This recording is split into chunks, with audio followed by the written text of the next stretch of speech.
BJP ने मध्य प्रदेश के मुख्यमंत्री शिवराज सिंह चौहान और केंद्रीय मंत्री नितिन गडकरी को संसदीय बोर्ड से हटा दिया है। अब सवाल है कि शिवराज सिंह चौहान को पार्टी के संसदीय बोर्ड से निकाला जाना अप्रत्याशित था। बीजेपी और एमपी की राजनीति में इसके क्या मायने हैं, ये जानने के लिए देखिए अनुराग तिवारी की रिपोर्ट। एक बड़ा ओबीसी चेहरा, अनुभवी, अपने आप में स्वतंत्र, मध्य प्रदेश के मुख्यमंत्री शिवराज सिंह चौहान ने इस साल बतौर मार्च मुख्यमंत्री 15 साल पूरे किए। बीजेपी शासित राज्यों में पार्टी में बतौर राज्य के मुखिया ये रिकॉर्ड है। शिवराज को अगस्त 2013 में नरेंद्र मोदी के साथ संसदीय बोर्ड में शामिल किया गया था। उस वक्त चौहान को अक्सर मोदी के बरक्स खड़ा किया जाता था। 2012 में बीजेपी की एक बैठक के दौरान लालकृष्ण आडवाणी ने शिवराज चौहान के काम की प्रशंसा की। इसे मोदी के महत्व को कम करने के प्रयास के रूप में देखा गया था। ये भी इत्तेफाक है कि 2005 में जब शिवराज को मध्य प्रदेश बीजेपी का अध्यक्ष बनाया गया तो उन्होंने जटिया की जगह ली। इस बार संसदीय बोर्ड और चुनाव समिति में शिवराज की जगह जटिया सदस्य बने हैं। हालांकि पार्टी के अंदरूनी सूत्रों का कहना है कि सत्यनारायण जटिया संसदीय बोर्ड में चौहान नहीं बल्कि थावरचंद गहलोत की जगह आए हैं। दोनों नेताओं ने नए रोल पर कुछ यूं टिप्पणी की। भारतीय जनता पार्टी के राष्ट्रीय अध्यक्ष आदरणीय जेपी नड्डा जी ने संसदीय बोर्ड की जो टीम बनाई है वो बहुत योग्य, समर्पित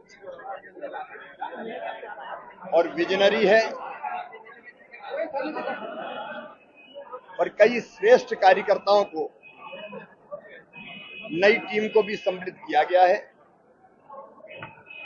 मैं संसदीय बोर्ड की इस नई टीम के सभी माननीय सदस्यों को बहुत बहुत बधाई देता हूं। ये तो पार्टी का रोटेशन है, तो उसमें कोई नई बात नहीं है। उनने भी अपनी सेवाओं को दे करके पार्टी को लाभान्वित किया है। बधाई भी दी आप लोगों ने। मैं उनके योगदान को, उनके सारे कामों को सराहना भी करता हूँ और निश्चित रूप से हर व्यक्ति का अपना अपना योगदान, इसलिए कोई कठिनाई नहीं है इस सारी बातों में। उनका उपयोग और बाकी का कहीं और स्थानों पर होने के लिए भी अवसर देते हैं। इसलिए पार्टी का काम कभी बंद होता नहीं और कार्यकर्ता को बिना काम के रहता नहीं है। विपक्ष को लगता है शिवराज अपना कद खो चुके हैं।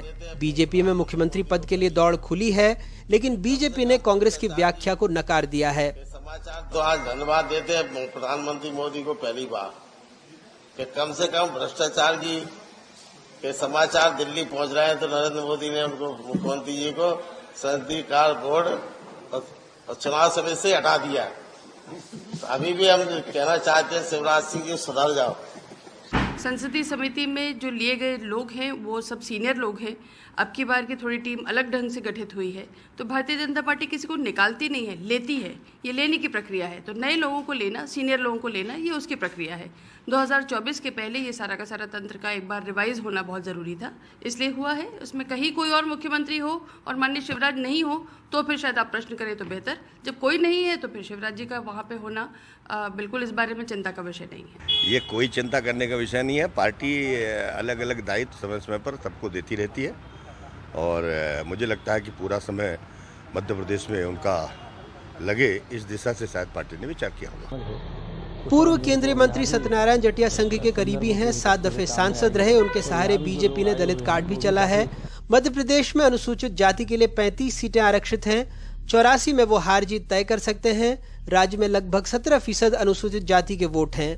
2018 में बीजेपी ने अनुसूचित जाति और जनजाति के लिए आरक्षित 82 सीटों में से 34 जीती थी, जबकि 2013 में यह आंकड़ा 59 का था। अपने इस वोट बैंक को हासिल करना बीजेपी की बड़ी प्राथमिकता है।